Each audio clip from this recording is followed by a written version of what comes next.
Bueno, ya hemos dejado la parte de las pantallas y ahora ya venimos a esta parte ya inferior del escenario porque pasamos a las mesas redondas o paneles. Todas las intervenciones que hemos tenido hasta ahora han servido un poco para enmarcar los debates que vamos a llevar a cabo a continuación y esos debates estarán interrumpidos por unos 30-40 minutos para tomar un café y reponer fuerzas. A continuación voy a llamar a quienes participan, voy a pedir que se acerquen aquí a este pequeño escenario con estas sillas, a quienes participan en este primer panel sobre la producción sostenible y la comercialización de esa producción sostenible. En primer lugar, llamo a Samuel Juárez Casado, a Pedro Gallardo, también, a Rosa Bañó, ahora los presentaré a todos, a Maricruz Vaca, que también la tengo por aquí, y Samuel, ponte aquí a mi izquierda, a continuación Pedro. Así los tengo que organizar porque así, sentaros por favor. Rosa, a continuación, Maricruz y Bruno. Sí. Aquí, muy bien. Bueno, pues les voy a presentar ya. Samuel Juárez Casado es veterinario, pertenece al Cuerpo Nacional de Veterinarios. Ha ocupado varios cargos en la Administración Pública porque él fue secretario general de Pesca en el Ministerio de Agricultura, también fue consejero de Medio Rural en Galicia y ha sido consejero de Agricultura en la Embajada de Estados Unidos y en la Embajada de China. Actualmente trabaja en la Subdirección de Planificación de Políticas Agrarias, lo que le lleva a estar pues, en el día a día de todas las políticas agrarias internacionales, prácticamente, ¿no, Samuel? Casi. Bueno, algunas. Bueno, pues muchas gracias por acompañarnos esta mañana. Encantado. A continuación está Pedro Gallardo. Pedro Gallardo es agricultor de cereal, de soja, ¿no? Y de girasol. Soja no. De trigo y de girasol. Es miembro de la organización agraria Asaja, vicepresidente del COPA y también es vicepresidente de ALAS, de la Alianza para una Agricultura Sostenible. Bienvenido, Pedro. Lisa, muchísimas gracias de estar hoy aquí y compartir este debate, creo muy interesante. Muy bien. Rosa Bañó. Rosa Bañó es licenciada en Ciencias Económicas y Empresariales, trabajó durante años en multinacionales como Coca-Cola y hace 20 años, que algunos nos acordamos, pero es que ya hace 20 años, qué horror, Rosa, no me lo recuerdes.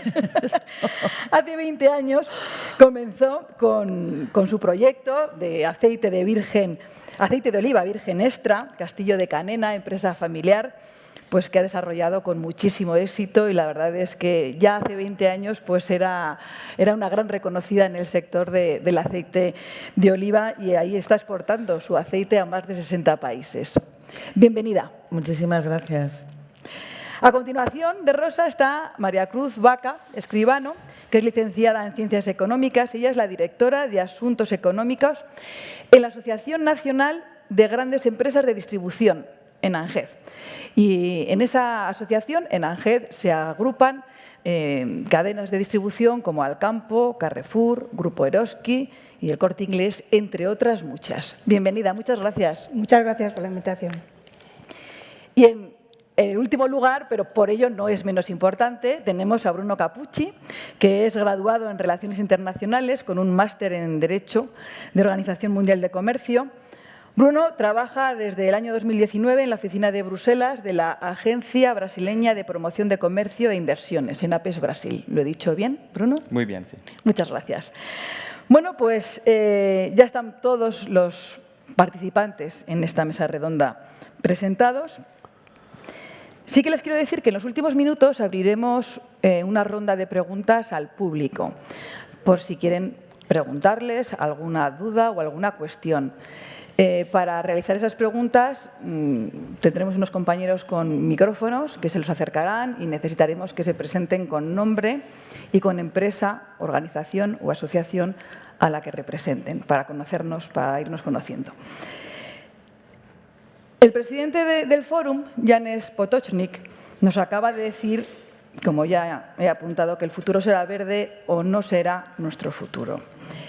El objetivo político de la actual presidencia de la Unión Europea es el Green Deal, que también se ha hablado esta mañana aquí, y ese Green Deal se ha traducido para el sector agroalimentario en las políticas de la granja a la mesa, en el Farm to Fork o en la Estrategia de Biodiversidad 2030, que también le afecta.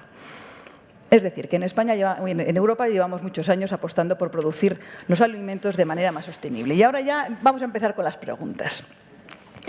La primera te la voy a dirigir a ti, Samuel, porque vamos a intentar ir desde lo más general hacia lo más concreto. ¿Cómo crees, Samuel, que están afectando esta visión de sostenibilidad de Europa, sostenibilidad de la producción de alimentos, de la producción agrícola y ganadera, que no nos olvidemos de la ganadería, a nivel del comercio internacional? ¿Los productos sostenibles son bien recibidos en otros países, en terceros países, y sobre todo en los que tú tienes experiencia, en China y en Estados Unidos? ¿Cómo ves esa política que nosotros estamos adoptando en este lado del mundo, en otras partes del mundo? Bueno, yo creo que la sostenibilidad en la producción y en todos los ámbitos de la economía no es negociable. Es algo que, como bien ha dicho el último interviniente, pues es una necesidad y sobre la cual yo creo que no hay discusión. La discusión sobre todo se centra en el cómo y el de qué manera y en qué ritmo, ¿no? Es donde estamos un poco en estos momentos. Y en relación con el comercio, pues creo que probablemente unas producciones que puedan acreditar que se han obtenido de forma más sostenible, más acordes con la conservación del medio, pues tendrán un plus en el futuro, tendrán un plus probablemente también en el presente, igual que es un elemento de competitividad, por ejemplo, la calidad sanitaria de nuestros alimentos, ¿no? en todo el mundo. Pero sin olvidar que para poder exportar tenemos que ser competitivos. Eso es necesario y, por lo tanto, el acompasar esas exigencias en términos ambientales a las posibilidades de los productores y las empresas para adaptarse y para seguir produciendo de forma competitiva, pues es fundamental. Una vez más volvemos a lo de siempre, ¿no? Es necesario que la sostenibilidad contemple sus tres facetas que siempre se comentan, la ambiental, la económica y la social, ¿no? Y por otra parte, pues yo creo que los mercados en estos momentos tienen pocos, el mercado americano y el mercado chino, pues como todos, tienen pocos elementos para realmente discriminar cuáles son los productos obtenidos de forma sostenible. No existen estándares internacionales al respecto, apenas existen. La etiqueta de productos ecológicos, por ejemplo, que además no está de ser objeto de reconocimiento. No existen ni siquiera organismos internacionales específicos para tratar de negociar estándares internacionales en estas cuestiones y, por lo tanto, eso es un elemento de dificultad, ¿no? Incluso dentro del mercado interior, yo creo que aquí en la Unión Europea hace falta poner un poquito de orden, ¿no? Hay muchos reclamos de atributos ambientales en los productos que observamos en la publicidad que no sabemos muy bien si responden de verdad a algo que hay detrás o no.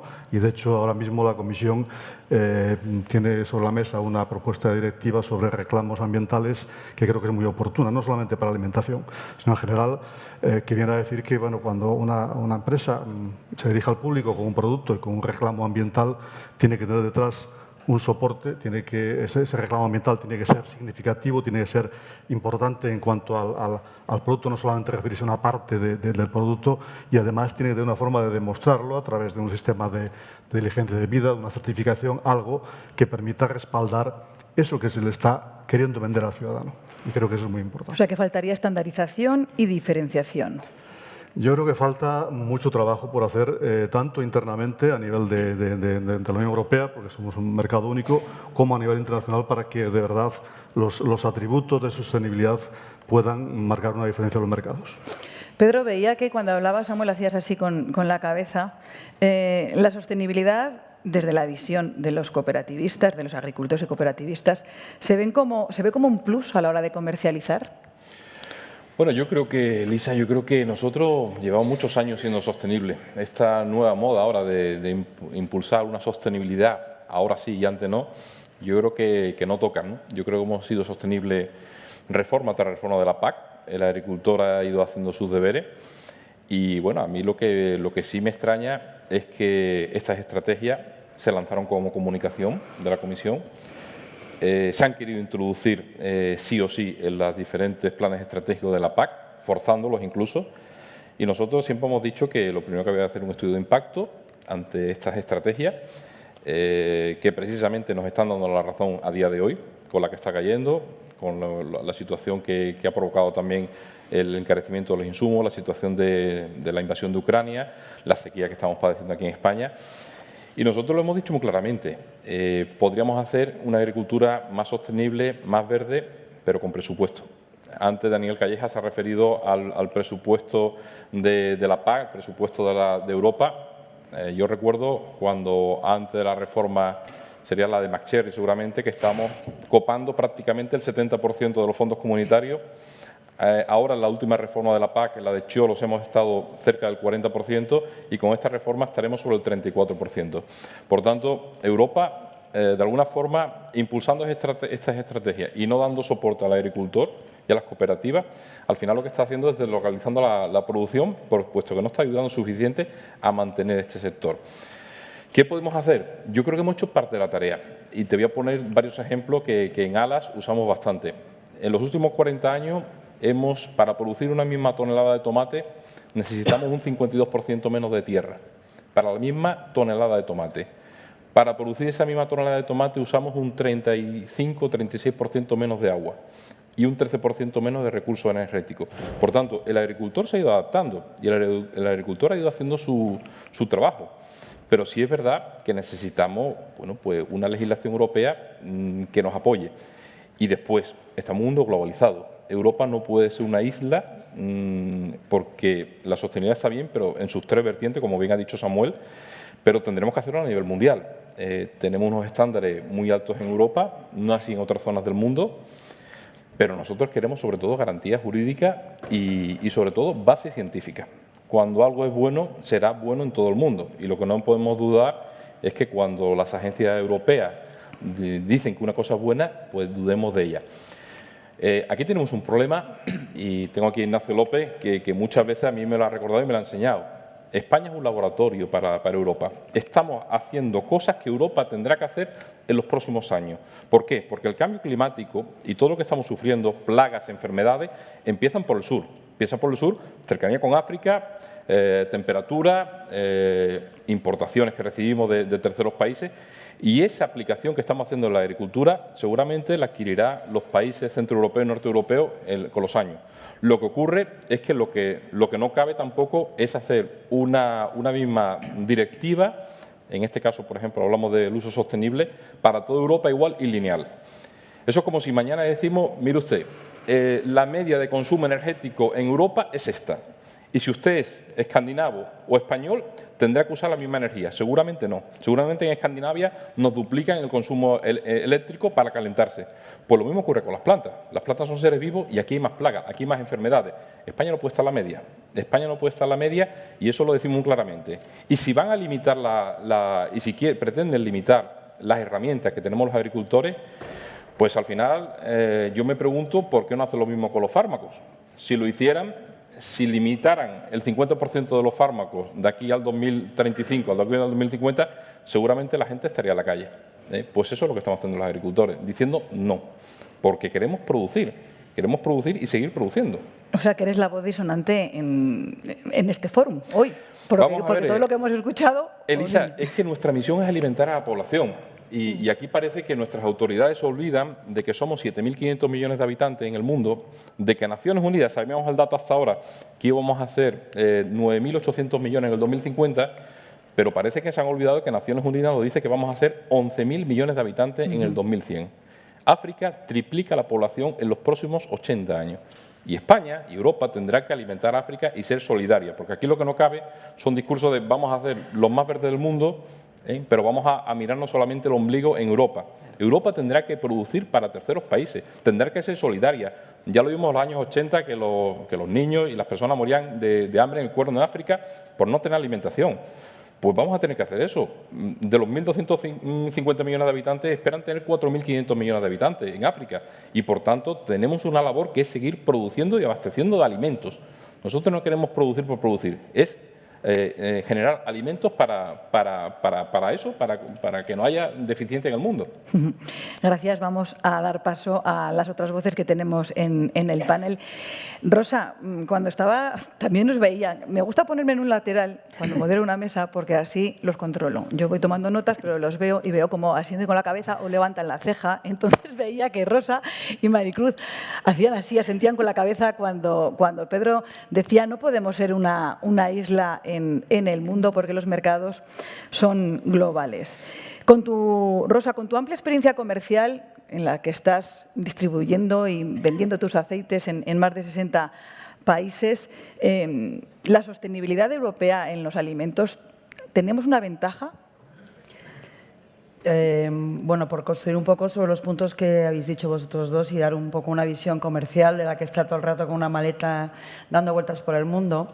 Hay dos cosas. Yo tengo la suerte de tener una compañía muy avanzada con respecto a los planes agrícolas que nos están planteando la Unión Europea. Hacemos agricultura de precisión, hacemos agricultura regenerativa, pero hay una parte que se nos olvida, que al final el consumidor tiene que ser consciente de todo lo que se está haciendo. Y creo que vamos muy tarde en comunicación. En comunicación, desde el punto de vista que has comentado tú, de cómo vamos a certificar. Aquí todo el mundo habla de sostenibilidad. Cualquier compañía, sin ningún tipo de rigor, sin ningún tipo de certificación, habla de sostenibilidad, todo el mundo es sostenible. Hay una desinformación que creo que vamos tarde. La Unión Europea nos tiene que exigir a nosotros, y me parece que estamos totalmente de acuerdo, que el futuro es verde, pero al mismo tiempo tiene que haber una capacidad de comunicación al consumidor en dos vertientes. Uno, ¿qué realidad hay cuando una compañía dice soy sostenible? ¿Qué hay detrás? ¿Cuáles son esas certificaciones? ¿Cuáles son esos ámbitos? Y luego, por otro lado, también que el consumidor sea consciente de ese valor añadido y sea capaz de reconocerlo. Yo todavía no me ha pasado de ir a presentar a un distribuidor o ir a presentar a una cadena y me hayan pedido cuáles son mis certificaciones verdes. No me ha pasado eso. Me ha pasado que me pregunten mi precio, me pregunten mis valores añadidos, me pregunten incluso los premios que he recibido, la calidad de mis aceites, etcétera, etcétera. Pero yo, que los tengo y me gustaría coger y decir, señores, esto es incontestable, pues no me sale la pregunta del examen. Y yo quiero que me salga y que el consumidor vaya y diga, por ejemplo, una cadena, yo soy sostenible y mis proveedores también lo son. Ven a comprar conmigo porque juntos es el verde y juntos es el futuro. Muchas gracias. Maricruz, hay que ser sostenibles.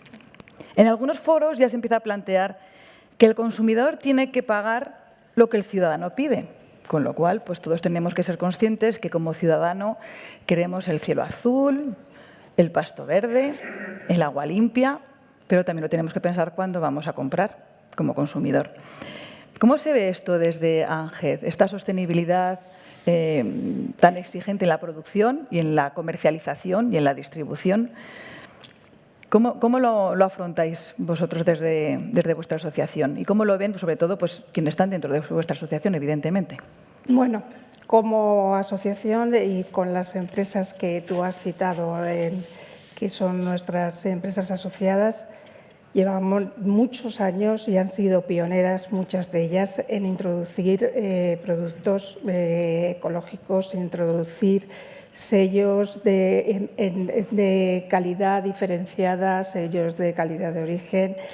Me extraña que no te pregunten por los sellos verdes, porque lo están aplicando no solamente, y además tenemos un informe de sostenibilidad porque colaboramos desde el 2008 y estamos elaborando estos informes donde tenemos el número de referencias auditadas. Hablo de los 60 países con los que trabajo. Perdóname.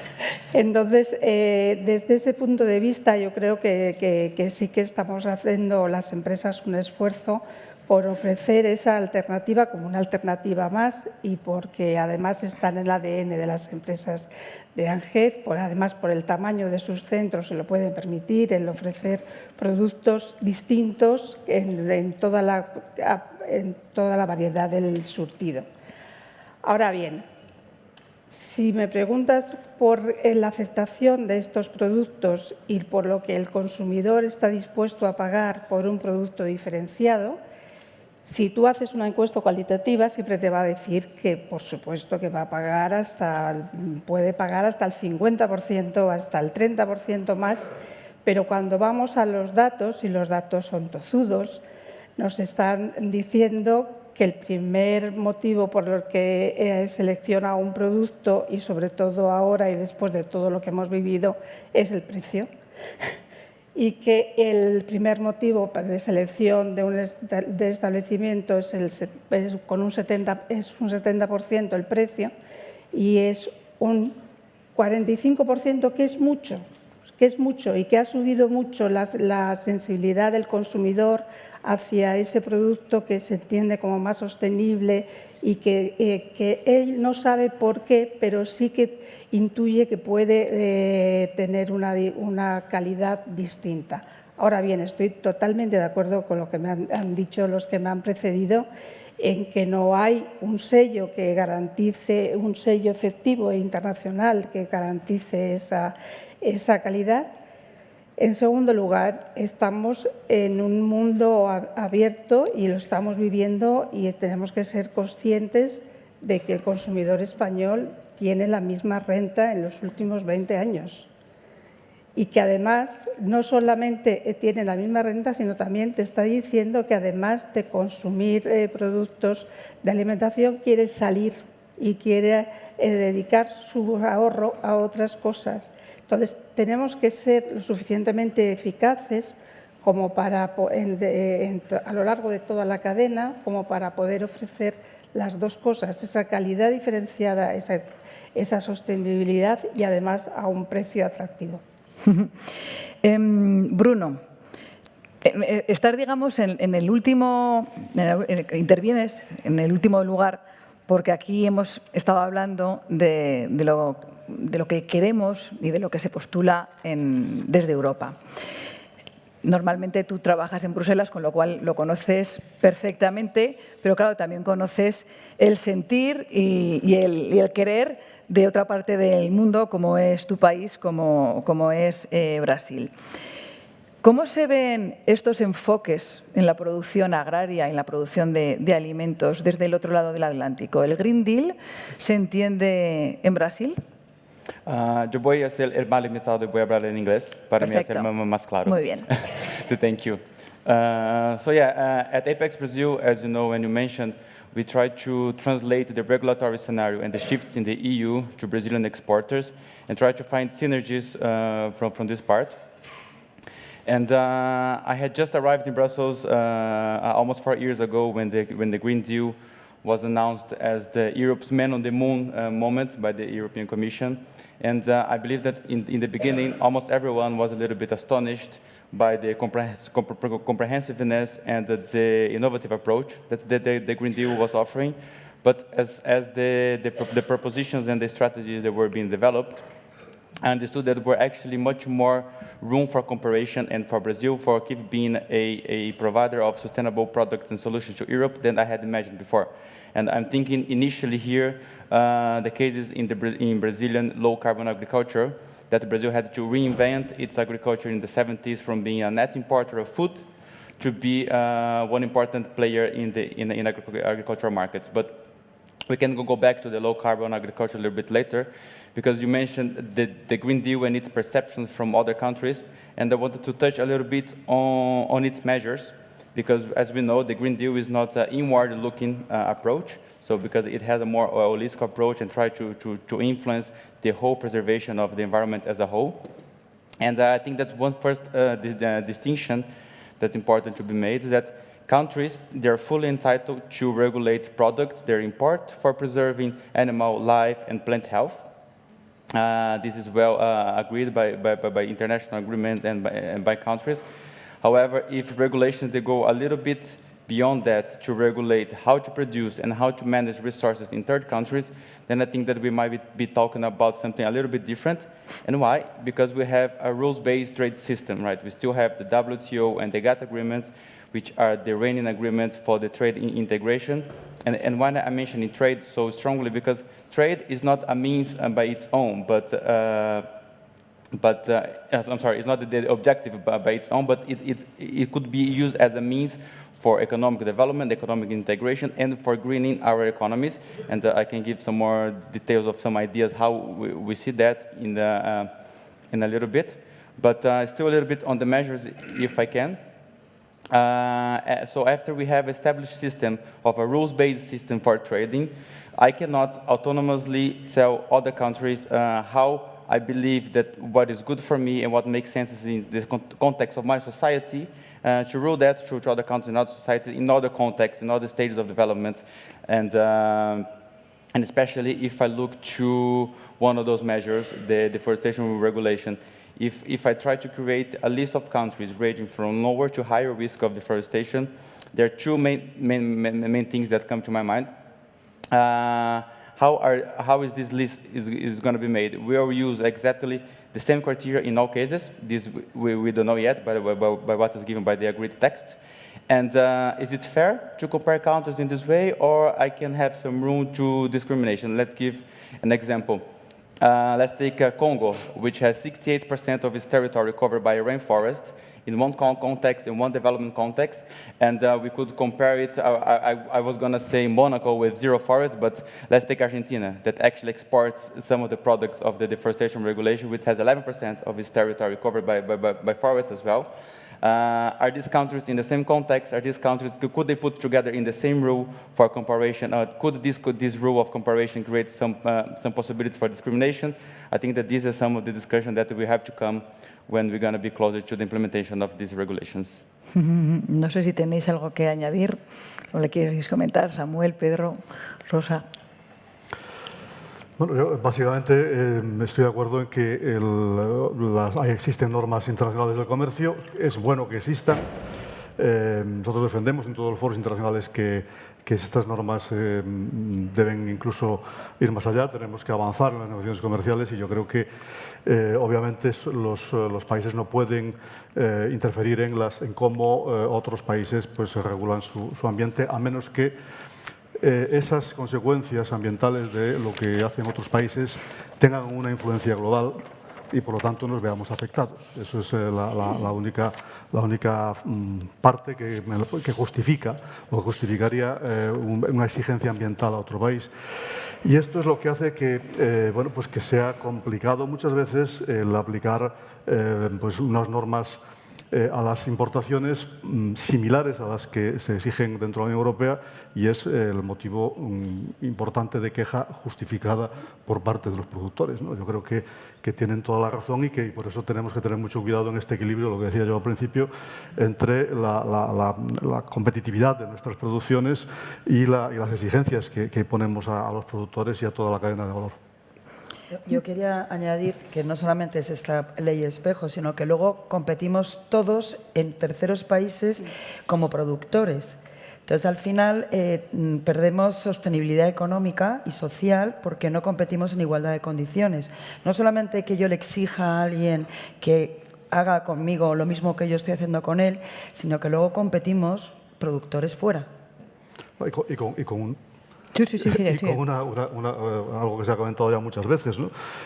Si vamos en contra de nuestros propios productores y provocamos una bajada de la producción interna de la Unión Europea como consecuencia de estas normas, de esta aplicación con un ritmo y unas formas poco apropiadas de las normas, pues al final estamos favoreciendo producciones en otros ámbitos, en otros países que probablemente no se hacen con los mismos estándares ambientales y por lo tanto pues en el conjunto del planeta no estamos consiguiendo absolutamente nada, probablemente estemos empeorando y por lo tanto es fundamental y como decía yo no podemos discutir la finalidad última que es el ser más sostenible, eso no es discutible, pero sí es discutible cómo lo hacemos y cómo conseguimos que eso no vaya en detrimento por una parte de nuestros propios productores y por otra parte del medio ambiente global, porque podemos empeorar las cosas.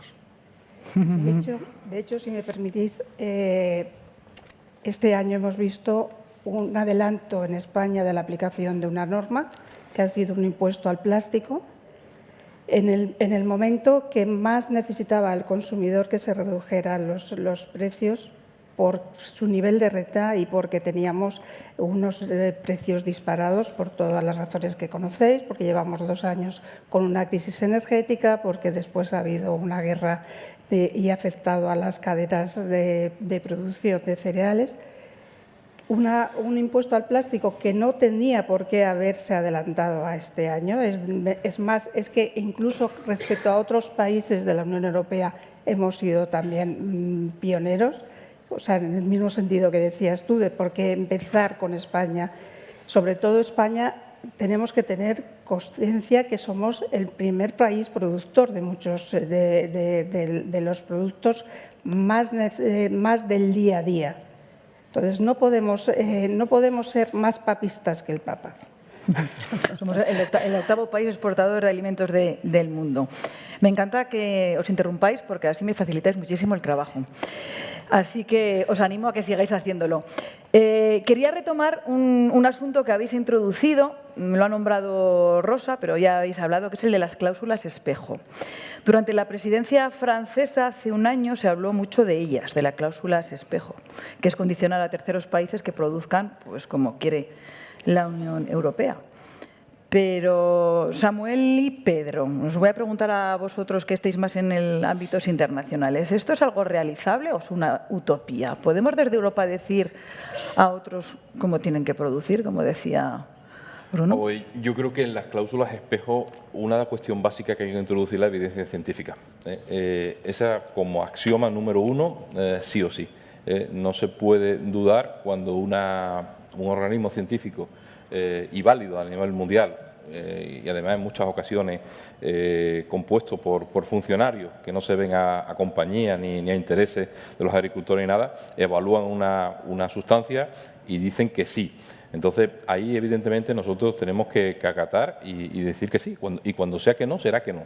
Pero en ese caso, primero la evidencia científica, después recordar, España es un país que su balanza comercial agroalimentaria es positiva. Entonces, sí, pero que tengamos en cuenta también que España es un país que evidentemente exporta más de lo que importa. Y después, siempre haciéndolo con la Organización Mundial del Comercio, en acuerdos bilaterales y bajo el amparo de la OMC. Y, por supuesto, nosotros también lo decimos, lo que no cabe es jugar distintas reglas de juego en momentos dramáticos y drásticos para la agricultura. Hemos visto cómo han entrado contingentes de terceros países, vamos a decir al sur de España, para no decir nombre ni nada, en época donde estamos cosechando los agricultores españoles y nos han hundido los precios, con unas exigencias para nada iguales a las que tenemos nosotros, con muchas sustancias activas prohibidas en Europa y que no se nos permite a nosotros, y por tanto nos están limitando después sin una reciprocidad. Y después yo también lo digo muchas veces, y vengo de Cádiz, que tenemos un puerto muy importante, se inspecciona prácticamente el 11-10% de lo que entra, porque no hay personal en los PIF, en los puntos de inspección fronteriza. Entonces, ante todo eso, evidentemente, el agricultor llega un momento que dice, ya está bien. Nosotros queremos seguir produciendo, alimentando al mundo y no jugando un partido de fútbol con unas reglas de juego aquí, con otras reglas de juego en otro lado. Vamos a necesitar herramientas. El cambio climático nos lo está diciendo claramente, que para atender a estas plagas futuras y demás no tenemos que limitar, tenemos que aumentar nuestra caja de herramientas, porque en el mundo pues, estamos viendo ya desastres como la sequía que tenemos ahora. Yo tengo una plaga ahora mismo en la provincia de Cádiz, en el Alcornoque, me acuerdo porque Gabriel se ha referido antes a los propietarios forestales. Un tercio de la superficie está afectada, seguramente ese Alcornoque, que es el primer parque natural al sur de Europa, se va a secar y seguramente arderá este verano. Dios quiera que no, porque es un patrimonio para el agricultor y para el propietario forestal. Pero si no tenemos una sola herramienta que controle una plaga, pues esas son las consecuencias negativas de Europa. Y por tanto, vamos a competir con un corcho en el norte de África que sí está permitido esos tratamientos y aquí no. Yo creo que llega un momento que Europa se está pegando un tiro en el pie.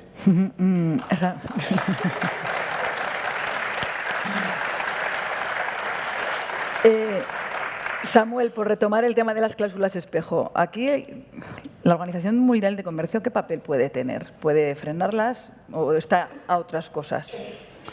Bueno, si es que está. en la Federación de Comercio tenemos unos acuerdos suscritos que nos permiten, como muy bien explicó Bruno hace un momento, exigir condiciones sanitarias pues, por la influencia que pueden tener esos productos en la salud de las personas, de los animales o de las plantas.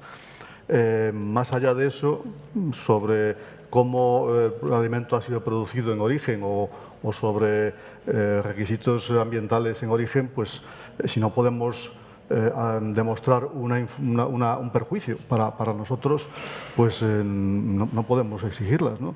Hay un informe que hizo la Comisión Europea sobre esta cuestión donde lo explica muy bien. La conclusión es que hay que estudiar caso por caso, pero bueno, lo que yo creo es que obviamente a la hora de imponer requisitos a nuestros productores tenemos no solamente que evaluar si eso es exigible a los productores de terceros países, que, insisto, muchas veces, a menos que sean estas circunstancias que cité antes, no lo es. Bueno, pues qué influencia va a tener eso en nuestras producciones, ¿no? Porque si eso va a hacer que perdamos competitividad y que se sustituya esa producción por una producción fuera, pues realmente estamos consiguiendo prácticamente nada a efectos ambientales y estamos arruinando a nuestros productores. Nos estamos pegando el tiro en el pie, como dice Pedro. Rosa, ¿también piensas que nos pegamos el tiro en el pie, como dice Pedro? Yo creo que sí. Yo creo que tenemos que ser mucho más coherentes con como predicamos, exigimos. Y también estoy de acuerdo con dos cosas muy importantes que han dicho tanto Maricruz como Pedro. O sea, no vale café para todos. Es verdad que España tiene unas características y unas necesidades y unos cultivos, una climatología absolutamente distinta y hay que ser realmente realista y tomar decisiones realistas. Y por otro lado, no es una hoja de ruta que pase lo que pase, haya que tomar las decisiones y ser los primeros para salir en una foto o colgarse una serie de medallas. Hay que ser muy consciente de que las decisiones que se toman afectan a muchas más cosas de las que en principio uno cree, ¿no? Y estoy totalmente de acuerdo que tenemos que realmente ser más cuidadosos para que ese tiro en el pie que decía Pedro, o no nos lo peguemos o sea de refilón. Pero es verdad que hay muchas carencias y tenemos que ser más serios, yo creo. Quería preguntarle a Maricruz, porque estábamos hablando mucho de la sostenibilidad en la producción de los alimentos, pero claro, la cadena agroalimentaria es mucho más amplia. Antes Daniel Calleja daba datos de la agricultura, pero ya gracias al trabajo de muchos ya no hablamos solamente de agricultura, sino de cadena agroalimentaria, introducimos la industria, introducimos la distribución y es un gran sistema, ¿no?, el que hay que tener en cuenta cuando hablamos de alimentos y de alimentación. A lo largo de la cadena, ¿cómo se puede mejorar esa sostenibilidad de la cadena? ¿Qué se están haciendo desde las cadenas de distribución para que sean más sostenibles, más verdes, más compatibles con el medio ambiente? ¿O también depende de los países y de las circunstancias de cada Estado? Bueno, lo primero que tenemos que decir, y ahí voy a quitarte el protagonismo, Gabriel, porque yo creo que el comercio llevamos casi un año que hemos sido el protagonista como el malo de la película de toda la cadena alimentaria. Sí, los aplausos a las cajeras, ¿no? Llevamos todos estos meses teniendo que explicar cuál es nuestra aportación a esta cadena de valor, que no es nada más ni nada menos que poner en contacto e intentar ofrecer a ese consumidor los productos de mejor calidad, pero a los mejores precios. Y eso no se nos puede olvidar. La cadena de valor en España de alimentaria es rara porque tenemos una agricultura que produce el doble de lo que se consume en España, es decir, que exporta la mitad de su producción. Y tenemos con lo cual mucho precio se forma en la exportación. Eso lo tenemos que tener claro. Lo segundo, tenemos una industria alimentaria que está atomizada y lo tercero, tenemos un comercio que cada vez está más organizado y gracias a que está más organizado sí que podemos ver que todo lo que llevábamos diciendo muchos años y desde ANGET y desde las empresas asociadas de ANGET lo decíamos, que estábamos tratando con la parte más productiva y con la parte más eficaz y con la parte que más había hecho los deberes en el sector primario y el industrial, porque necesitábamos contratos, porque necesitábamos cadenas de valor muy sostenible en el tiempo. Esto, en la medida que ya se distribuye la mayor parte de esa producción y es en un comercio más organizado y más eficaz, pues estamos viendo que la cadena ha ganado en eficacia. Que la cadena ha ganado en eficacia lo hemos visto en esta última crisis de precios. Desde la subida de precios que ha habido por parte de los productores, de los precios pagados, los precios que han podido repercutir, los precios que ha repercutido la industria a lo que está pagando el consumidor en el comercio, hay una diferencia de muchos puntos y es decir que la cadena ha sido eficaz a lo largo de esa cadena de valor. Que para ser más sostenibles, lo primero que tenemos que tener en cuenta es pocas reglas, reglas claras. Tenemos una ley de la cadena alimentaria que no es todo lo clara que necesitamos para defendernos. Lo hemos dicho desde que se aprobó, lo hemos dicho desde que se intentó modificar con la directiva de las malas prácticas. No hay partes que son oscuras, que como es la definición de coste, como es la definición de venta-pérdida, como el que no haya que tenga el mismo trato una negociación de una gran cadena de comercio con una gran industria que con un pequeño productor. Y de hecho, y esto es una cosa de ayer, sabéis que FENIL ha hecho una demanda al Supremo para que suspenda la ley de la cadena alimentaria porque no puede aplicar la venta a pérdida, es decir, que necesita comprar al productor por debajo del coste de producción. Y no lo ha hecho una cadena de distribución, lo ha hecho una industria alimentaria. No nos metemos con la cadena agroalimentaria porque es otro debate. No, pero, muy interesante, pero no es el debate de hoy. No es el debate, pero tenemos que tener en cuenta que esa regulación, cuando se hace esa regulación, tiene que ser con un análisis del impacto de que esa regulación se pueda llevar a cabo, se pueda respetar y se pueda aplicar. Bruno, creo que quería añadir algunas cuestiones para hacer más sostenible la comercialización y la cadena, lo que es la cadena de distribución y de comercialización de los alimentos. Como lo comentamos anoche, que querías hablar algo sobre este asunto.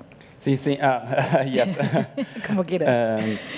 I just would like to make a quick comment before that what my colleagues were talking about the mirror clauses, that I think that if we make a round of questions here to the six of us, what is sustainability, I think that each one of us will have a slightly or to some extent bigger difference on our own definitions, because it's one of those concepts that even though we might be thinking, we might be saying about it, the same thing, when we have to define it, we all have our own views on what's best from us to that, compared to our history. So if the six of us will have a slightly different view, I believe if we extend that to all societies in all countries, I think we would have a big spaghetti ball. And that, to say that there are no good standards or bad standards. They are the standards that have been agreed by societies, because each society, they agree and they can afford the different standards. And I'm not even thinking of Brazilian producers, but in a context, possible context in the future in which standards might be popping out in different parts of the world. Small producers that sell coffee, let's say in Kenya or Ecuador, they would have the difficulties to engage into those markets, and we to have coffee here in Europe. So I think that this is also a more holistic view to the sustainability challenge in the chain, and then I'm getting to the chain to your question. Also, because I think that although buyers and sellers, they are on opposite sides of economic transaction, but they are on the same part of facing the challenges of preserving the environment. And I'm not even going to put from an ideological perspective of seeing that the preservation of the environment should be a public international good. Yes, that is true, but it's from a rational and economic logic. So if I create barriers and standards that cannot be met by my suppliers, I might be put into risk their well-being and my well-being, and buyers and sellers, they're altogether part of the solution. I remember what the Vice President Gabriel was mentioning, that sometimes farmers, they are perceived as the problem when they're actually part of the solution, and I completely agree with that. With measures of sustainability in the farms, the farmers, they should be listened to, because they are the ones that are going to have to comply to the regulations and to get to a more sustainable way of trade. I'm sorry, I get a little bit too long, but two last comments. How to make trade greener? Science and complementarity. So in the science aspect, for example, as I mentioned in the beginning, Brazil has shifted from being an importer to an exporter of food with science. Brazil has an integration of livestock, crop, and forest that creates a bigger system of sinking and keeping carbon in the soil with increased yields of productivity. So we are actually saving to increase agricultural production in more land, while we are capturing more carbon and increasing productivity of grains and beef, and complementarity of our chains. I think that I think I will stop here, and then because I'm digging too long, sorry. Thank you. Pedro me había pedido la palabra, creo que te va a responder. Bueno.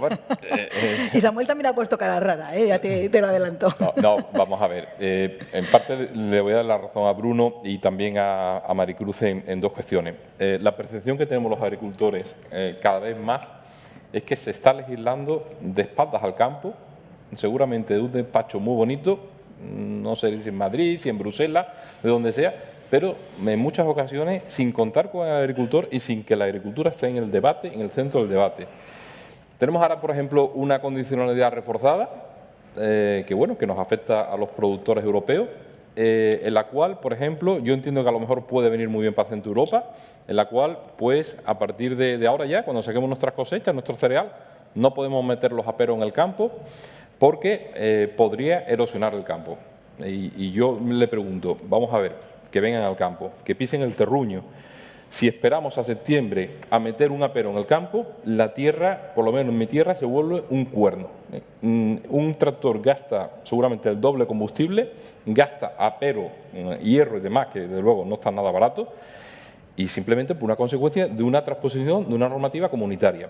Y no se puede legislar sin pisar el campo, y lo hablo por lo que decía Maricruz antes de los plásticos, que nos está afectando, y eso es lo que le pedimos a las administraciones. Yo creo, Elisa, que atiendan, que nos escuchen y que sobre todo vengan al campo.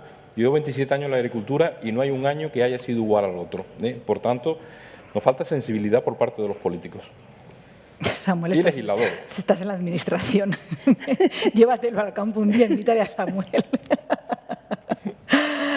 No sé si querías añadir algo, Samuel, a lo que dice Pedro o a lo que ha comentado Bruno. No, yo simplemente decir que, comprendo lo que dice Pedro, creo que tiene razón. Realmente estamos estrenando una nueva PAC.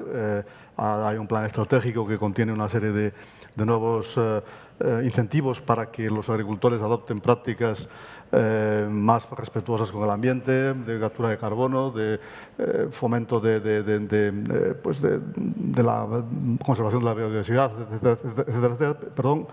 Y claro, la condicionalidad es una parte de ese cuerpo ambiental de la nueva PAC, que es nueva, ¿no? Y que como nueva que es, pues tiene un rodaje y de hecho ya se han tenido que hacer algunas excepciones por el año tan excepcional que estamos teniendo, y bueno, yo creo que hay buena disposición para seguir adaptando esas exigencias y esos requisitos, y para entre todos pues tratar de incentivar, insisto, que los agricultores pues, produzcan de forma pues, más respetuosa desde el punto de vista ambiental y más sostenible. No es la intención de la PAC el crear dificultades, ¿no?, a los agricultores, sino entre todos pues, ir hacia una producción que necesite menos insumos, que sea más productiva a largo plazo y lograr pues, que entre todos los objetivos de la PAC, que son pues, el producir, el alimentar a la población y conseguir rentas dignas para los agricultores. Yo creo que no debemos perder nunca que esos son los orígenes de la PAC y esos deben ser los objetivos fundamentales de la PAC. Es algo que a veces, con los discursos que escuchamos, pues se nos pasa, ¿no? Y el principal objetivo de la PAC son sus objetivos iniciales que no se han derogado, que son alimentar a la población y conseguir que los agricultores tengan unos ingresos dignos y suficientes. Sí, Samuel, pero una cuestión. Partiendo que podemos estar totalmente en gran parte de acuerdo, el agricultor lo que ve es que cada vez son más y más limitaciones, muchas de ellas sin criterio científico. El criterio científico de la condicionalidad reforzada de ahora es absurdo, ya tenemos una condicionalidad anteriormente y ahora se nos refuerza, pero como consecuencia de las limitaciones, al final hay un hartazgo en el sector y salen partidos políticos, como ha salido en Holanda, que han salido los agricultores a la calle y que han montado un partido político y que han dicho hasta aquí. Y pueden tener ya de tener o no tener gobierno. Y precisamente porque no se está escuchando al sector muchas veces cuando se legisla y cuando se opina. Yo creo que deberíamos tener por lo menos un entendimiento, hablo de Bruselas, gran parte de la legislación nos viene de Bruselas y de allí, desde luego, hay mucha distancia al campo. Bueno, pues este asunto también lo vamos a dejar aparcado, ¿vale?, para continuar, porque voy a hacer una última pregunta y ya abriré a quien quiera participar del público para preguntarle a nuestros participantes. La última pregunta te la voy a dirigir a ti, Samuel, ya lo siento, pero es el que creo que a lo mejor puede responder mejor, porque estamos hablando de cómo la Unión Europea idea, planifica, estructura una producción de alimentos más sostenibles. Pero claro, la Unión Europea, como ya hemos dicho, no puede ser una isla en el mundo y no está sola en el mundo. ¿Existe algún otro mecanismo en alguna parte del mundo pues, que se pueda inspirar para apostar por esa sostenibilidad ambiental? Porque, por ejemplo, creo que en Estados Unidos hay una herramienta que influye sobre la inflación, principalmente, ¿no?, que es el IRA, Inflation Reduction Act. No sé si esto podría servir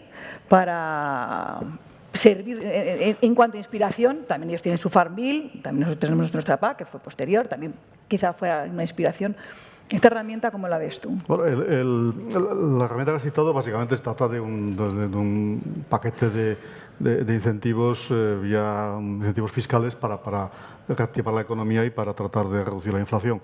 En la parte agraria, la orientación, hasta donde yo entiendo, de la política americana pasa por tratar de apoyarse mucho en la ciencia para mejorar la productividad y al mismo tiempo reducir los impactos ambientales de la producción.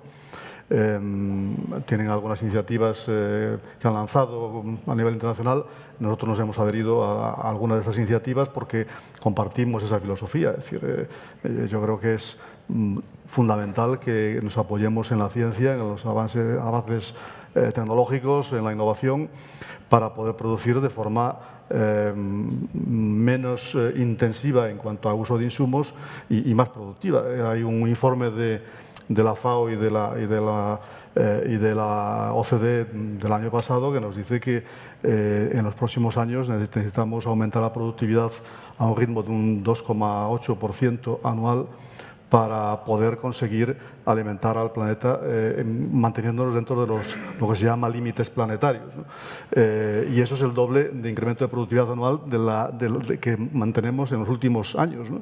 Por lo tanto, necesitamos aumentar esa productividad y solamente es posible vía, insisto, innovación y mejora tecnológica. Y en ese sentido, pues tenemos que trabajar y compartimos esa filosofía del continente americano en general, que es el no creer que la intensificación es mala para la sostenibilidad. Existe la intensificación sostenible, por supuesto que existe, igual que existen otras formas de producir, como la agricultura ecológica o como otras formas de producir menos intensivas y perfectamente sostenibles. Pues muchas gracias y ya, a ver si quieren preguntar, no sé si hay alguna pregunta en la sala. Ahí, sí, Cristina Ramos, es que yo la conozco. Pero te presentas, Cristina, para que te conozcan los demás, Muchas por favor. gracias a todos. Lo primero, enhorabuena a la organización por este foro. Efectivamente, soy Cristina Ramos, de la agencia Copiloto, que trabaja para el plan financiado con fondos europeos Bienestar Animal Europeo, que están ejecutando las interprofesionales del ovino y caprino español y húngaro, Interovic y JTT, junto con la interprofesional del vacuno español, Provacuno. Yo tengo dos preguntas, una para Samuel y otra para los miembros de la mesa. La primera, Samuel ha comentado al inicio de su intervención el tema de estas medidas que se van a tomar para que no se puedan hacer, no se puedan argumentar requisitos medioambientales dentro de las comunicaciones que hacen las empresas, las entidades, ¿no? Estaban hablando de que se iban a incluir o se está estudiando, pues, tomar medidas para ver cómo se puede garantizar o certificar esos valores medioambientales. Mi pregunta es, teniendo en cuenta que solamente es fiable una certificación acreditada por una entidad nacional de acreditación, como en el caso de España, GENAC, y teniendo en cuenta que las certificaciones podrían ser cuestionables, su fiabilidad y su rigor, ¿hasta qué punto se va a tener o se va a valorar o bien un consenso sobre el tipo de certificación o bien que esa certificación pueda estar acreditada? Y la segunda pregunta va para todos los miembros de la mesa, porque yo me pregunto y querría saber la opinión, si creemos que la Unión Europea está haciendo adecuadamente sus deberes en cuanto a que el ciudadano conozca el modelo de producción europeo, los valores diferenciales que aporta, y en ese sentido hablo de esos valores diferenciales en cuanto a la sostenibilidad, en cuanto a la protección del medio ambiente y, por supuesto, en mi caso concreto, los valores diferenciales del bienestar animal tan cuestionado. Muchas gracias. Gracias. Samuel. La primera. En cuanto a la primera cuestión, decir que es obvio, y yo creo que todos nosotros lo vemos cada día, que elementos de sostenibilidad se meten cada vez más en los reclamos publicitarios de los productos. Y se introducen ese tipo de argumentos y muchas veces no sabemos si hay algo detrás o no. Y muchas veces se utilizan afirmaciones, pues, parciales para inducir, pues, esa percepción en el consumidor, pero realmente, pues, no hay un respaldo tangible, ¿no? Esto se ha detectado por parte de algunos, yo lo he visto en algunos informes de la Comisión, y la Comisión está trabajando en una directiva, como decía, para disciplinar este tipo de reclamos de sostenibilidad o ambientales en la publicidad de todo tipo de productos, no solamente se refiere a alimentos, ¿no? No sabemos los detalles todavía, pero lo lógico, o sea, lo que indica la propuesta directiva que está en sus inicios es, si usted hace un reclamo, tiene que ser sobre algo realmente importante en el producto, no sobre un aspecto parcial o menor del producto, y además tiene que usted tener una forma de comprobarlo y una forma de demostrarlo. Entonces, lógicamente, pues, no sé si a través de una certificación, a través de una entidad acreditadora o por otra vía, según se determine en la directiva y en la normativa que luego lo desarrolle. Estamos en los inicios. Pero lo que yo quería decir con esto es que la sostenibilidad como término empieza a estar un tanto manoseada, ¿no?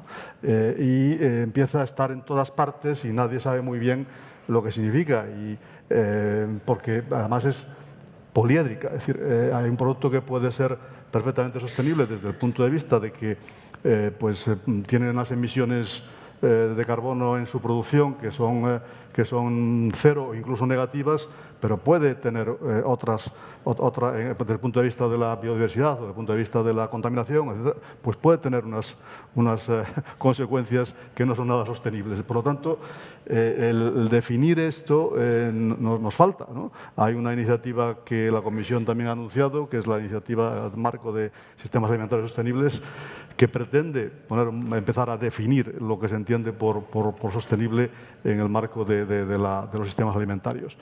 Está anunciada para el tercer trimestre de este año, pero no sé, no sabemos todavía en qué términos se sustanciará y si se sustanciará a tiempo, tal y como ha indicado la Comisión. Y respecto a la segunda cuestión, yo creo que la Unión Europea sí tiene un afán de liderar este cambio en el ámbito del Pacto Verde. Y que yo creo que es loable, creo que debe predicar con el ejemplo, pero como decía al principio, creo que está dando lugar a algunas dudas en cuanto al ritmo de ese progreso. Lo veíamos muy bien en la intervención de la directora de Estrategia de la Comisión, cuando hablaba de la directiva de fitosanitarios, donde ella misma reconocía que los ritmos que la Comisión trata de imprimir pues no son asumibles por mucha parte del sector agrario, y lo comentaba también Pedro. ¿Alguno más queréis añadir? Porque como Cristina realizaba la pregunta a varios de la segunda pregunta. Sobre bienestar animal, sí, Elisa, yo evidentemente totalmente de acuerdo con la intervención. Yo creo que en el bienestar animal y el consumidor europeo, en este caso, yo creo que no está suficientemente informado de cuántas limitaciones nos van a venir a los productores.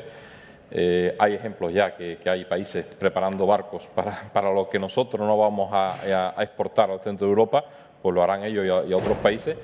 Y yo digo lo que decía antes, el tiro en el pie. Esto, ¿por qué ahora limitarnos a una serie de horas, a una serie de kilómetros? A lo mejor a Austria, que está en el centro de Europa, le puede venir muy bien. Si trazas 300 kilómetros a la redonda, estás localizado en 5 países. En España, a ritmo de 300 kilómetros por hora, necesitamos 3 días para salir de España. Cruce después Francia y váyase al centro de Europa. Entonces, claro, evidentemente nos perjudica muchísimo en este sentido, y después el consumidor europeo tiene que estar informado de que lo que no produzcamos aquí va a venir de fuera. Ya nos ocurrió hace unos años que nos quedamos sin azúcar. Nos volvemos a quedar sin azúcar. Yo recuerdo cuando Andalucía tenía 12 fábricas de azúcar, nos queda una. Y a ver lo que dura. Nos está pasando con muchas de las producciones. Si no apostamos por nuestras producciones, metemos dinero y flexibilizamos, al final estamos perjudicando el sector y deslocalizando la producción. Muy bien, muchas gracias. Creo que tenemos otra pregunta, ¿verdad? My name is Niels Stresko. I'm from Sweden. Soy Niels Stresko de Suecia. Trabajo también para la LO, Organización Mundial del Trabajo. Han hablado todos sobre la tecnología. Necesitamos más tecnología, más conocimientos para poder ser más sostenibles. Y bueno, he querido utilizar la definición correcta de sostenibilidad. La cuestión es que para poder hacerlo también tenemos que tener un cambio estructural en la agricultura de Europa. Y hoy la Comisión apoya al agricultor pequeño. Sí, es cierto, todo el tiempo, pero si queremos usar el cambio tecnológico en el futuro, vamos a tener que asumir ese cambio estructural. Así que todo va junto y creo que la Comisión está trabajando, está diciendo una cosa y haciendo otra, o a la inversa. ¿Cómo van a plantearse esto? Ayer incluso un amigo aquí en España me dijo que no se puede expandir el terreno agrícola que se querría expandir por normas relacionadas con la ganadería vacuna, etcétera. Tenemos que tener un cambio estructural y tenemos que conseguir que la gente tenga comida con un precio sostenible, con un precio aceptable, que se haga de forma sostenible, para estar en la escala económica adecuada dentro de las economías de escala. Nunca se habla de estas cosas. ¿Por qué? Gracias. No responda nadie, me animo yo. A ver, yo estoy de acuerdo en que los cambios tecnológicos muchas veces exigen no solamente tamaño, de explotación, sino además capacitación de los productores, y uno de los principales desafíos es ser capaces de capacitar a los productores para que puedan adoptar estos cambios, y yo creo que es una de las partes más complicadas de realizar. Sin embargo, tengo que decirle que en España el tamaño de las explotaciones cada vez es mayor. En cada censo agrario las explotaciones son más grandes.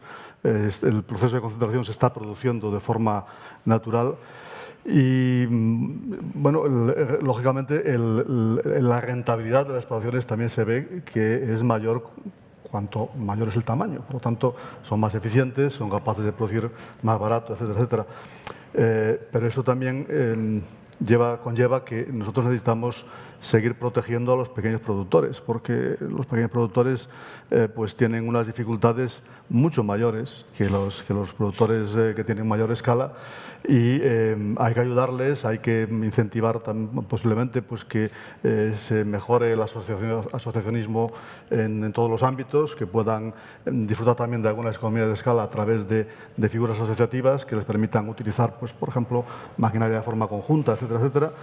Pero no podemos, por decirlo así, ni forzar la concentración de los pequeños agricultores ni abandonarlos. No creo que esté en la idea de ninguna de las posibilidades de los gestores del sector agrario en España el no seguir apoyando de forma especial a los pequeños agricultores. Pedro, como agricultor. Sí, porque además, como presidenta Saja Cádiz, tenemos de todo. Tenemos pequeños agricultores, medianos, grandes, de todo. Pero sí es verdad que en el PEPAC, en la PAC española, es el único país que tenemos un supercapping, que te limita los pagos de Europa, tengas los empleados que tengas. Es el único país que estableció los 200.000 euros como techo, sí o sí. Y después, pues, evidentemente, hay muchos pagos que tienen degresividad. Cuantos más hectáreas, estás penalizado hasta un volumen. Hay economías de escala, evidentemente, como ha dicho Samuel, pero al final nosotros, además de pelear por un presupuesto que yo creo que está congelado hace muchos años y que hay que pelearlo, igual que el fondo de crisis, que yo llevo yendo a Bruselas 15 años y que Ignacio me enseñó que llevamos con ese presupuesto desde hace casi 15 años, evidentemente, en cuanto a la innovación, y por contestarle, nosotros, de los pocos aspectos positivos que vemos en el Green Deal, es las nuevas técnicas de edición genética. Y lo que no puede ser es que haya también parlamentarios del Parlamento Europeo que nos estén chantajeando, diciéndonos claramente, ustedes podrían tener esta tecnología si aceptan el reglamento de uso sostenible, por ejemplo, y no van a tener las nuevas técnicas de edición genética al 100%, sino algunas determinadas. De nuevo, es pegarles un tiro en el pie. Brasil las tiene, Argentina las tiene, el resto del mundo prácticamente las tiene, y si tenemos una cosa positiva, pujemos por ella, pero sin condicionante, porque además esa tecnología la necesitan todos los agricultores, pequeños, medianos y grandes. Gracias. ¿Alguna pregunta más en la sala? Aquí.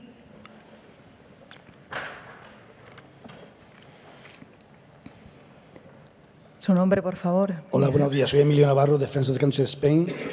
Enhorabuena por la organización de este evento. Es el segundo que se hace en Madrid, también vine el primero.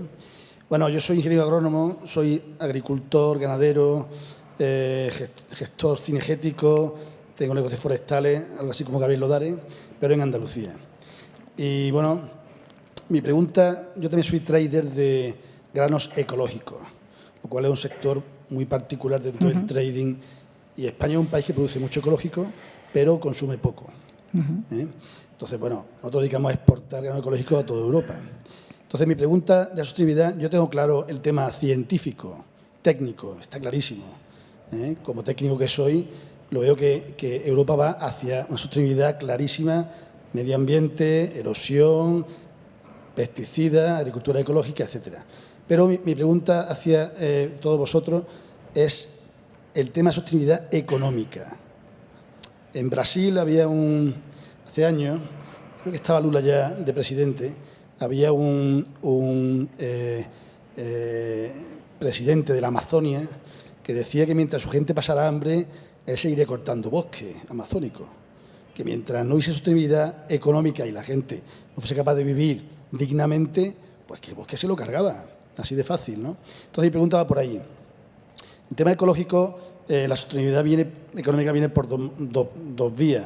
Vía precio, los precios están muy degradados porque hay mucha importación de países terceros que no tienen, en teoría, tanta regulación como Europa. Y la segunda vía es vía PAC y vía Pilar 2. La PAC, yo voy a preguntarle a la señora de la Comisión Europea bueno, que yo creo que la PAC lo que se van a inventar es cómo hacerla más complicada y cómo bajar el presupuesto en el 2027. Como ya han hecho este año, hay una bajada, en nuestro caso, como empresa familiar, del 35%. También tú, ¿no, Pedro? Bueno, pues...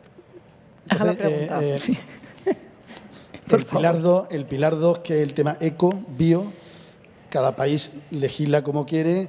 España está legislando, según las regiones, muy pobremente, y el agricultor está pensando en abandonar. Pasa igual en Italia, pasa igual en Grecia, pasa igual en Portugal, los países del sur. Vayamos a la pregunta, por favor. Entonces, la pregunta mía es, ¿qué opinan ustedes de la sostenibilidad económica en este ambiente de la producción? Muchas gracias. No sé si Pedro y Rosa, a lo mejor Rosa por sostenibilidad económica también, y tu conocimiento, tu experiencia, vamos. Yo creo que es importantísimo lo que hablábamos al principio, la comunicación y la comprensión por parte del consumidor de cuáles son los valores diferenciales. Y como hablábamos antes, hay una brecha entre lo que se legisla o lo que se hace o lo que se exige y el conocimiento del consumidor de los valores y los sacrificios y las frustraciones de los agricultores muchas veces en hacer las cosas que nos están pidiendo. Nosotros, en nuestro caso, que vamos muy por delante del sector, en cuestión de comunicación hay dos cosas. Una, la primera, en comunicar a otros agricultores que muchas veces no conocen esa tecnología que hablaba o las formas de aplicación o en foros determinados, pero por otro lado también intentar en los etiquetados, en las comunicaciones, en toda la cadena de valor, de poder hacer consciente al consumidor y que sepa que eso lleva consigo a lo mejor un incremento de precio, hace una falta un compromiso personal, toda la parte también de distribución. En fin, hay muchísimas cosas que tenemos todavía pendiente que hacer, pero para mí como persona o como profesional que está muy directamente en contacto con el consumidor, porque es la base para mí para poder saber qué le tengo que ofrecer, qué le tengo que decir para que elijan un aceite de oliva virgen extra, pues que es de una agricultura regenerativa, explicar lo que es un aceite ecológico, que es un aceite biodinámico, que nosotros hacemos también biodinámico, la gente no entiende muy bien, cree que mi hermano es alquimista y va y se transporta en escoba y es Panoramix, o sea, es que al final hay un montón de cosas que el consumidor no sabe y tenemos que generar esta evolución de la sociedad en general. Mientras la sociedad en general no estemos en el mismo barco, pues haremos ese tiro en el pie o haremos esa cisma entre lo que se nos exige, lo que hacemos y lo que la gente está dispuesta a comprar o a consumir. Eso es mi punto de vista como comercial. Brevemente, Muy breve, Pedro. para contestarle. Es que partimos de la sostenibilidad con las tres patas y yo creo que una mesa, si se le cae una pata, la mesa se cae. Hay mesas de 4 patas y de 3, pero de 2 evidentemente no. Y la económica tendría que ser la primera. Muy de acuerdo con las otras dos, pero si no tenemos economía y productividad, y en este caso rentabilidad, al final la sostenibilidad no nos va a servir para nada. Si un joven se incorpora y no tiene rentabilidad y solamente se incorpora por las ayudas, dejará de ser agricultor al poco tiempo. Y en este caso, totalmente de acuerdo con su intervención. Nosotros en el tema ecológico lo apoyamos evidentemente, como cualquier tipo de agricultura, pero claro, si no tenemos herramientas, sacamos un maíz a 2 toneladas en ecológico, a 3 toneladas, 4 máximo. De la otra forma estamos sacando maíces a 16, 17 toneladas, pero tenemos competidores sacándolo a 20 y tantas toneladas. El caso de Rumanía, 200.000 hectáreas, y yo he probado la soja en mi explotación y no va, 200.000 hectáreas de soja OGM, entraron en la Unión Europea 60.000 hectáreas. ¿Por qué? Porque no pueden controlar. Y por lo mismo, tienen una parte de soja ecológica, pero mínima, porque es que al final no controlan la mala hierba y al final no tienen producción. Sin herramientas no producimos. Gracias. Hay una última pregunta porque ya estamos fuera de tiempo. Por favor. Buenos días. Soy Robert Rennick de Cinquenta. Pregunta rápida. Rápida. Quedan 6 años. 6 años seguramente diferente a este año hasta 2030, cuando todo el Farm to Fork tiene que ser logrado. ¿Cómo se puede hacerlo? Es breve, ¿no? La pregunta. La respuesta también la quieres breve, porque creo que es difícil. No sé si algunos atrevéis. Menos mal que yo no tengo que responder. ¿Cómo? Yo creo que habría que haberse preguntado a alguno de los que estuvieron antes ahí en la pantalla. Yo no hice la Farm to Fork, lo siento. Como yo creo que evidentemente el agricultor en el centro del debate no se nos ha escuchado, no hemos participado en este debate, flexibilizando, no toca gran parte de lo que ahí está puesto, pues es incompatible con nuestro modelo de agricultura, no vamos a poder cumplir. Y, desde luego, yo lo digo, no basta con mirarse el ombligo en Europa, hay que producir para terceros países. No podemos ser egoístas. Europa no puede ser egoísta y dedicarnos a producir unos rendimientos cuando otros competidores están duplicando nuestros rendimientos. Tendremos que ir buscando economía, buscando rentabilidad en las explotaciones. Y para eso, evidentemente, gran parte de todo esto habría que rehacerlo. Yo espero que tengamos un Parlamento Europeo distinto y que los legisladores también lo piensen 2 veces. Tenemos que aprender de lo de Ucrania. He estado muy tranquilo en Europa pensando que los productos venían del frigorífico y nos hemos dado cuenta que no. Y después decirlo, ha cambiado. La cesta de la compra, nosotros ahora mismo en el trigo tenemos un 25% menos de precio. El consumidor no está pagando menos por el pan. Y todo eso evidentemente influye al final. Y por eso una repensada de todo, seguro. Samuel, lo último que me has pedido, pero cerramos. Yo creo que los objetivos del Green Deal y de la estrategia de Farm to Fork, de la granja a la mesa, son válidos, son loables, yo creo que son buenos en general para la sociedad. Y como decía hace un momento, pues lo que se discute un poco más es el ritmo, el cómo. Y yo creo que, bueno, pues que la Comisión eso ya lo entiende y, de hecho, va retrasada en muchas de sus propuestas. Pero bueno, yo confío en que el sentido común pues funda y que poco a poco seamos capaces de ir haciendo los cambios necesarios para acompasar esos objetivos aspiracionales que marca la Farm to Fork con las necesidades de los productores y de los consumidores. Bueno, pues cerramos ya. Por concluir, hemos hablado de sostenibilidad en la comercialización de alimentos, sí. Y en la producción, y la comercialización, pero con estandarización, con diferenciación, con flexibilidad, con evidencia científica y con comunicación al consumidor para que lo valore cuando lo tenga que pagar. Muchísimas gracias, Samuel Juárez, muchísimas gracias, Pedro Gallardo, Rosa Bañó, Maricruz Vaca y Bruno Capucci. Encantados de contar con vosotros esta mañana aquí. Y llegamos al descanso hasta la 1:15. Tenemos más de media hora para tomar un café, conversar, interactuar, el networking, que se dice en inglés, en español interactuar, y vamos a ello.